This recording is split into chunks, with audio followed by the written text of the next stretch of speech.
and speak loudly. Hi, today is February 13th, 2019. This is Dorothea. Hi, Dorothea. Hi. Hello. Dorothea entered the office in mid-September of 2018, about 4.5 months ago.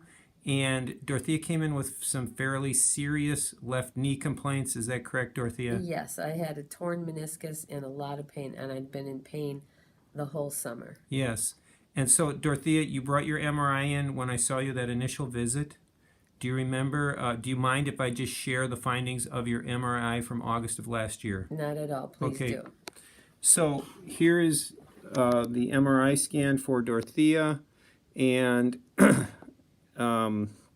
medial pain after gardening. And I'd like to just read this briefly. It says, meniscus intermediate signal mucoid change through the substance of the meniscus diffusely. So what that means is that the meniscus was changing in its texture, becoming more mucoid or less taut and tight and strong, diffusely, up to the intermediate grade, irregular, undersurface and free margin, degenerative appearing tearing through the posterior horn and body with the sparing of the anterior horn and root. So what that's saying is at the undersurface of that meniscus, there was degenerative appearing changes with tearing.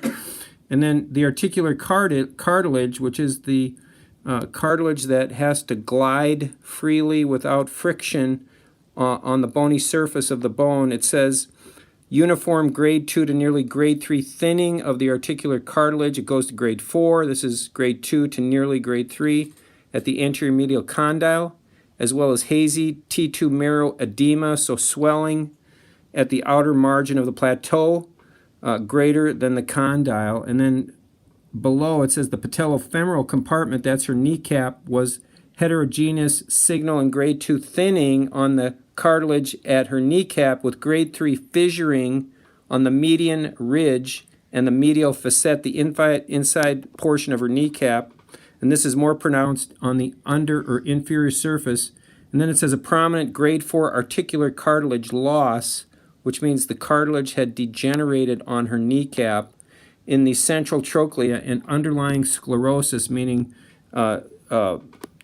increased density of the bone because of the roughening and the irritation, with swelling and cysts. Anterior to posterior distance of that damaged area was 1 centimeter and width of nearly the full trochlea. So, how difficult, Dorothea, was just doing normal life and normal activities and walking, and how bad was it, and how much was it interfering with your life? A lot. Like I said, I was in pain the entire summer, and then when I started coming here, it was still in a lot of pain. It hurt to go up and down stairs. It hurt a lot to step in and out of my car. I had to step in and out certain ways. I had to be constantly watching my knee, where I stepped and how I stepped. I couldn't turn easily. I had to turn more carefully than ever before. I couldn't kneel on it. I couldn't turn over in bed very easily. It was very hard to turn over in bed because I couldn't use my foot to turn over. Because that caused pain in your knee, correct? It hurt my knee to use my foot to turn over in bed. I couldn't lie on my left side. I could only lie on my right side or on my back.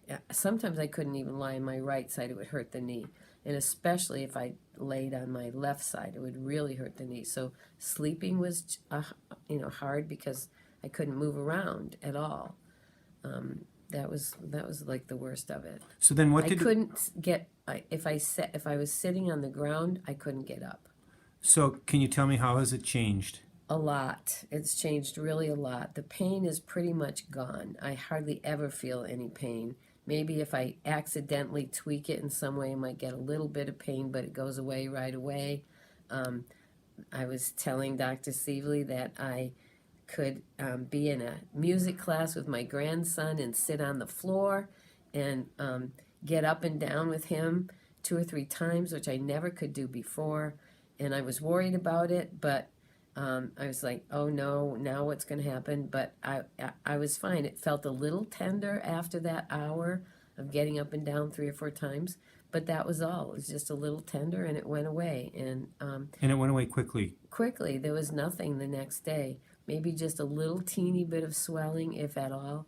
But now I can turn over in bed without a problem. I'm careful, but I can do that. That's totally new. How about steps? I can sleep on any side I want. I can go up and down steps. I can exercise. I can do all the exercises that I've been asked to do, and I can work on pain-free, my correct? pain-free, totally pain-free.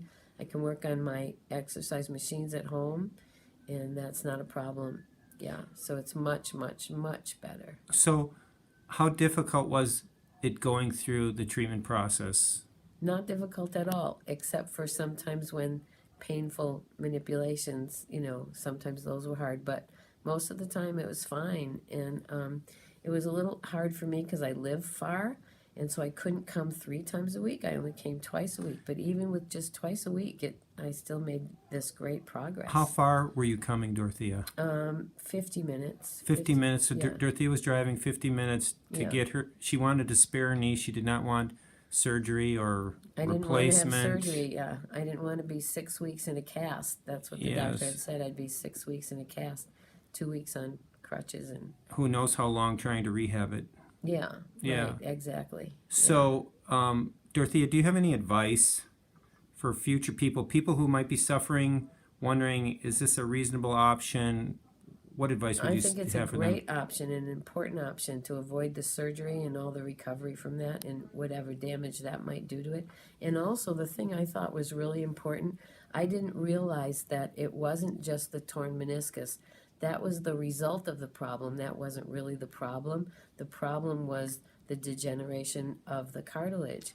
And I didn't know that. But when I thought about it, I'd realize, well, you know what? I have been a little sore going up and down stairs in both knees. So I'm really happy to restore the cartilage in my knee and avoid knee replacement or something like that. I think that's a great idea to do that. And I know that there aren't very many physicians around the country that understand the importance of restoring the cartilage, but there are a few, and they're starting to realize that repairing a meniscus tear with surgery is not necessarily the best option. This is a much better option. And basically what I asked you to do, treatment consisted of doing the Whitey patches in conjunction with LC Balancer, and then a nutritional protocol to stimulate stem cell activation and repair of the cartilage. Yeah. And that was just a matter of swallowing pills and wearing a patch, right? I mean, that wasn't difficult, no, right? It wasn't hard at all. And then in combination, we did laser therapy and we did ultrasound therapy, and you've been doing platform vibration therapy at home with your own unit, and beamer therapy at home, doing your own. Or no, that was here, right? The beamer therapy was here, but I have a laser light. Yes, laser light. And so there were a variety, pulsed electromagnetic field therapy. So there was a variety of things that we did to stimulate and activate the repair of that cartilage. And you can see based on Dorothea's MRI that it was highly damaged. So, Dorothea, super proud of you. You worked hard and you've gotten the benefit. And do I have your permission to share your story with doctors, students, or patients anywhere? Yes, you do. Any restrictions on that? No, none at all. Dorothea, I'm excited, even when we do this re-MRI, should be interesting, and that hopefully will be in the not far distant future, and we'll see what it tells us beyond what we already know. Yeah, I'm looking forward to seeing the progress. Great job. Thank you. You're welcome. Thank you.